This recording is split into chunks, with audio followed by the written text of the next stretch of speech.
I'm gonna throw something at you. I know Yeah, you're ready. prove it. But I know, that you're ready. See, I've already said, I know you're ready. Yeah. I know. Right. You know, if you don't hit nowhere around what I gave you, Yeah. you get nothing. And then that comes back to the same thing about if we were given certain things, right? In order for us to not be in this situation that we're in, but we're here, then we didn't follow the stuff that we did. So logically, how about we follow the stuff that we were given, right? Strip ourselves down, go back to 1913 and start, and let's really go through his stuff and see what we were given. Because we always took it on what somebody said, no withdrawal brought. We never really checked to know what it is that he brought. We just said, well, you know, hey, she's wearing a turban, he's wearing a fez, there was the prophet. But then when you go to his stuff and he's speaking contrary to what they're saying, then, you know what I mean? We have to, now where does our allegiance lie? And we have to have the courage to say, you know what? I ain't going back to those people anymore. You know what I mean? We're going to start talking up against those people who've been playing this game for so long. And we're going to start doing things the right way, the way things were supposed to be done. Because there is a clean-cut way that things are supposed to be done. And it all starts with know thyself. It starts there. So don't tell me about, processes and whatever else. But then when we say, do you know thyself? Oh yeah, I know comedic and all that stuff, right? Clearly you don't know yourself. Are you more? Yeah, I became a Moor when I nationalized it. Clearly you don't know yourself. You know what I mean? Najia, you had and then Auntie has a... Yeah, I was just going to make a mention of the fact that because we're always talking about chasing fiat and wanting to bankrupt everybody, but we don't pay attention to what's really going on in front of us. Title 22, Chapter 2, Section 141, 142, 143. 142, I believe, is criminal, and then 43 is civil, or vice versa. But if you look at that, we have the power to arraign, try, and sentence. Civil and criminal, right? So if the act is criminal, we've got the power to make charges, arraign, try, and sentence. Same thing with civil. So when you're dealing with these individuals, find out what the actual violation is and find out what the criminal penalty is, as well as the civil penalty. And attach a dollar amount to it that you feel is worthy, because you're the lawgiver at this point. File that as a suit. File a lien for that amount in small claims court and then move it up, because it's going to end up being more whatever the maximum is, and pursue that rather than trying to chase down Social Security. Right? Because you'll have more of a basis for a class action at the end of the day after 1 to 2 years, because you got violated, he got violated, she got violated, and it was in the same area. Now we have a pattern. Now we've got something on record to go to the United Nations with. We can't just go with that one more, having that one issue, trying to get something from Social Security for himself. You got to do this for the nation, because this is nation building. Islam. But I wasn't going to say anything. I thought this SSN thing went over. But the truth of the matter is, the first thing you got to look at is, what is SSN? What is it? How did it come about? What is it for? And so a lot of people tie it to the birth certificate, correct, brother? The one that the brother is sitting here? No. They kind of tie it to the birth certificate, and then the SSN, correct? And that whole process, right? All right, well, first of all, the birth certificate is an instrument that proves human trafficking. Okay, you're not going to redeem jack from that, because really you know your mother created it. This is so important for us to understand, and to stand under. Your mother did not establish, all right. Who did establish it? She said you were Carlton Smith. That's what she said at the time. Spelled correctly grammar-wise. She did not put it in all caps. Someone else did. And then put it on the stock market. Did mother put it on there? No. Did you put it on there? No. The people who did put it on there established it in all caps. Therefore, you're not on the board that established it. You can't have nothing to say about it. It is a proof of human trafficking document that you did not, was not a party to, so you need to look at it as that. Now the Social Security, a lot of people think it's something that it is not. It is actually an insurance policy. It is voluntary. You do not have to involve yourself in it. There is nothing to necessarily redeem there, just as if you have an insurance policy and you pay for it for years and years, and then something happens. Do you ever get that back? You didn't get none of it back, even though they say they give some back to you when you turn 60, what is it, 2, 3, or is it 75 now? Because they might change that to 80 before you can get, and a minute they're going to change it to 80 years old before you can collect. And here's the deal, there ain't nothing to collect. All right, so it's an insurance policy. So what you would say to yourself is, I do not have this SSN number if you don't want to use one, if you do not wish to, because it's private. And just because I don't, that is no reason for you to deny me any right, privilege, or service just because I don't have one, because I don't participate in that. But lastly, I heard him say, with contrast here, this Social Security number opens me up to everything, and I got everything. But as a more American national, this is your everything. You are rich, my children, you are rich, is what the prophet said, without a Social Security number, because this is your ancestral estate that these people are usurping and occupying. Who cares if they stole the gold? Because the real reason, I mean, you care, but the real reason that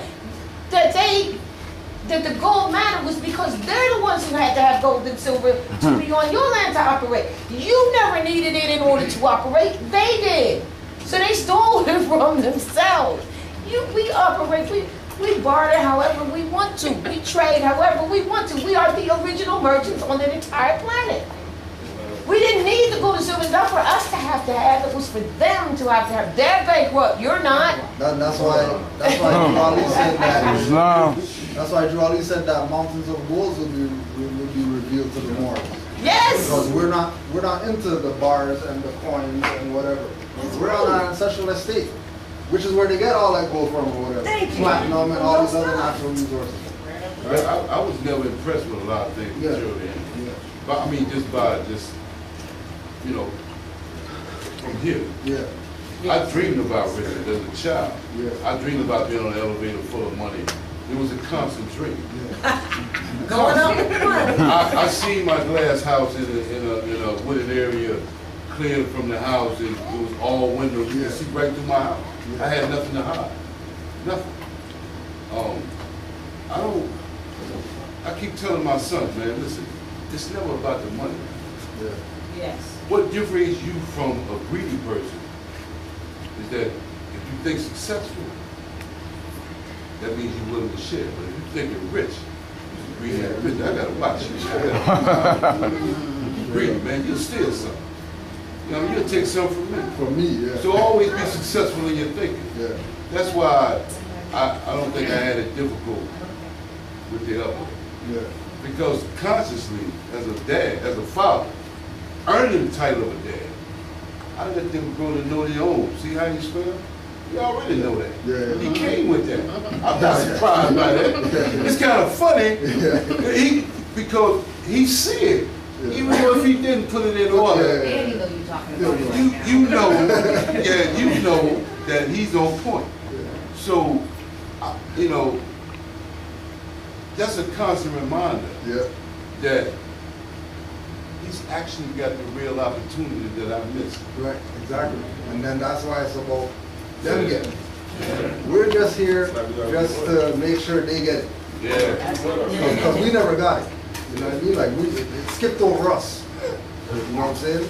And now we have it again. Whereas, you know, if everybody in here would have got it at that age, you wouldn't be in here anymore. Well, you know, God said it's always the third grade as mom in 6th grade. Sorry, I don't want to cut you. Anthony was waiting for a little while, and then we got two in the back. Yes, I just started studying a year and a half ago. But the way I study is I take what I see. I don't just take what was said for word. I learned that by not trusting the Christianity, the religion. That's why I don't do religion. Yeah. Because they tell you one thing and they tell you that's it. And then you study it, and you come back and ask them a question. Oh, no, you don't answer. No, you don't answer. You don't ask anything, yeah. So I studied by first Army Bay. First time I went to Army Bay. And I started studying. I started doing some of the tests. Then I started finding some of the words that he was using. Yeah. And I would go out and look them up. My daughter Energy showed me about Black's Law Dictionary. And I had one for years. Wow. For years. Hey, we just was talking about that this morning. I'm sorry, we just was talking about that. I was raised up on that, but I didn't use it as a more. That was in my mother's house with the Bible. Everybody, but I didn't use it as a more. It was used as a stand. Oh, okay. I never really know what I had. It was the fourth edition. Yeah. Fourth edition. The real deal. So while I was studying, I noticed that the treaties of peace and freedom, friendship, peace and friendship, if you go down to the 13th Amendment, Constitution article, and the Constitution, it says it was only to be in place for 50 years. Right. So what happens after that 50 years? I can't find anything to show that it's been extended past that 50-year. Yeah, because they killed who was supposed to sign it. Then the B. Johnson. No, I think in the 1900s, I think, one of the Sultan's sons who was supposed to be successor got assassinated or killed or something like that. But it does say it's perpetual, though. Yeah, It but it's does. perpetual, yeah. No, and it was re-signed in 1936 again. So it's been 30 years, right? No, it was signed exactly 50 years. In other words, when it said 50 years, what it actually meant was, what it really meant was that every 50 years, because it says it's perpetual. So that means that if it says it's perpetual, it remains perpetual and therefore unscathed, even if the Sultan's son did pass. Because the real 50 years meant every 50 years they gave an opportunity to revisit it and make any changes or corrections or alterations that the modern Europeans may have wanted to discuss, provided that it was authorized and it was all good. So the first 50 years was 1836, I'm sorry, was 50 years exactly from the first time. And the only changes that were made were a matter of who was present. In other words, the Sultan had passed form. So his son, Hashim Il, I think it was Hashim Il, was there. All right, so now it's done. Exactly 50 years.